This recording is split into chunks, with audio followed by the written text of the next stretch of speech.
একটা লুটেরা গোষ্ঠী পুঁজিবাজার থেকে অর্থ লুট করার জন্য এই জন্য ক্যাপিটাল মার্কেটটা তৈরি করা হয় এবং এক ধরনের নানান উৎসাহ উদ্দীপনা দেখে মানুষকে ডেকে নিয়ে আসা হয় এবং পরে সবাই পুঁজি হারিয়ে সরে যায়।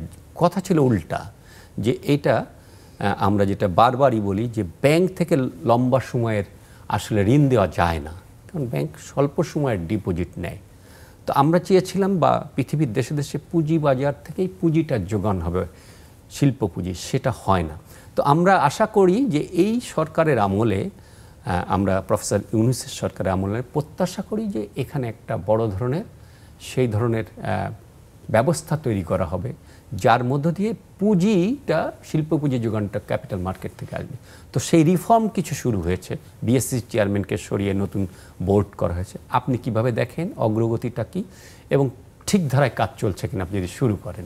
আপনাকে ধন্যবাদ। আসলে আমরা অনেকেই প্রত্যাশাটা অনেক বেশি রেখেছি, যেহেতু আমরা অনেক একটা লম্বা সময়ে থাকা একটা সরকারকে যেভাবে ছাত্র জনতা বিপ্লবের মাধ্যমে উৎখাত করেছে, সেখান থেকে কিন্তু মানুষের প্রত্যাশাটা বেড়ে গেছে যে আমরা যে কোনো কিছু হয়তো করতে পারি।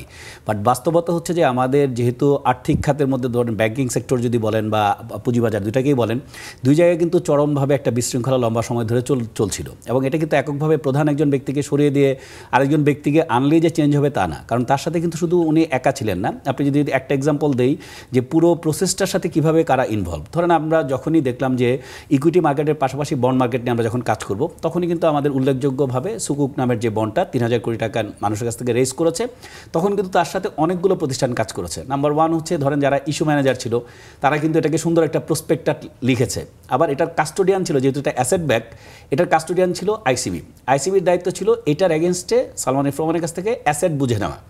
এখন উনি অ্যাসেট সালমান এফ রহমানের দখলে ছিল, উনি বুঝে নেয় নাই, কিন্তু জনগণের কাছে কিন্তু টাকা চলে গেছে। এখানে প্রাতিষ্ঠানিকভাবে 70% অফ টোটাল ৩,০০০ কোটি, মানে ২১০০ কোটি টাকা কিন্তু প্রতিষ্ঠানের জন্য পার্মানেন্টলি ড্যামেজ হয়ে গেছে। তার জন্য তারা বাংলাদেশ ব্যাংকের তখন একটা সার্কুলার জারি করলো যে এটাকে এক্সপোজারের বাইরে রাখা হবে ইনসেন্টিভ দেওয়ার জন্য। তাহলে যেহেতু প্রত্যেকের একটা লিমিট আছে ইনভেস্টমেন্ট করার, তাহলে ওই জায়গাটায় কিন্তু তাহলে বাংলাদেশ ব্যাংক ইনভলভ হয়ে গেল। ট্যাক্স অথরিটি বলবো এটা নন ট্যাক্স হবে, এনবিআর একটা ইনভলভমেন্ট চলে আসলো।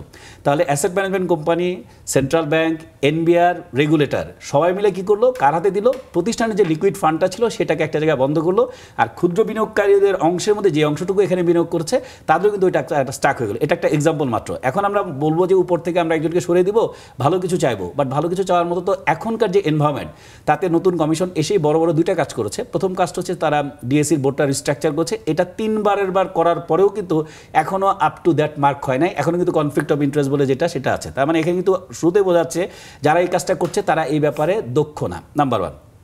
নাম্বার টু, 12টা স্ক্রিপ্ট নিয়ে আমি যে একটা বিরাট কমিটি করতে দেখলাম, সেই কমিটিও কিন্তু তাদের জুরিসডিকশন যা আছে তাতে কিন্তু এই ধরনের অ্যাক্টিভিটিস, যেখানে তাকে বাংলাদেশ ব্যাংকের ইস্যুকে ধরতে হবে অথবা অন্যান্য আরও সংস্কারকে ধরতে হবে, বিসেকের একটা কমিটির মাধ্যমে কিন্তু এটা ধরা সম্ভব না। এটা হওয়া উচিত ছিল একটা independent body formulated by government, যে আমরা যেহেতু পুঁজিবাজারটা একটা সিগনিফিকেন্ট, যদিও জিডিপির হিসাবে মাত্র 10% বা 11% হচ্ছে টোটাল এটার মার্কেট সাইজ, তাহলে এইখানে কিন্তু সরকার সেই কারণে কিন্তু খুব একটা নজর দেয় না।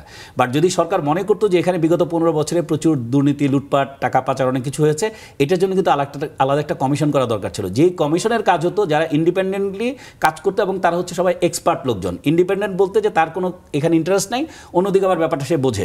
দুটার কম্বিনেশন নিয়ে যখন আপনি একটা কিছু করতেন, তখন কিন্তু কারণ আমরা প্রায়ই শুনি যে বিভিন্ন সময় যে 15 বছর কাজ হইতে তাদের বিসেকের কিছু কর্মকর্তা জড়িত ছিল, এরপর আমরা শুনেছি ডিএসসির কর্মকর্তারা জড়িত, অনেকের নামে আমরা বিভিন্নভাবে শুনেছি। কিন্তু আমরা যখন কমিটি করব তাদেরকে যদি এর মধ্যে রাখি, তাহলে তারা কীভাবে ইন্ডিপেন্ডেন্টলি বের করে নিয়ে আসবে?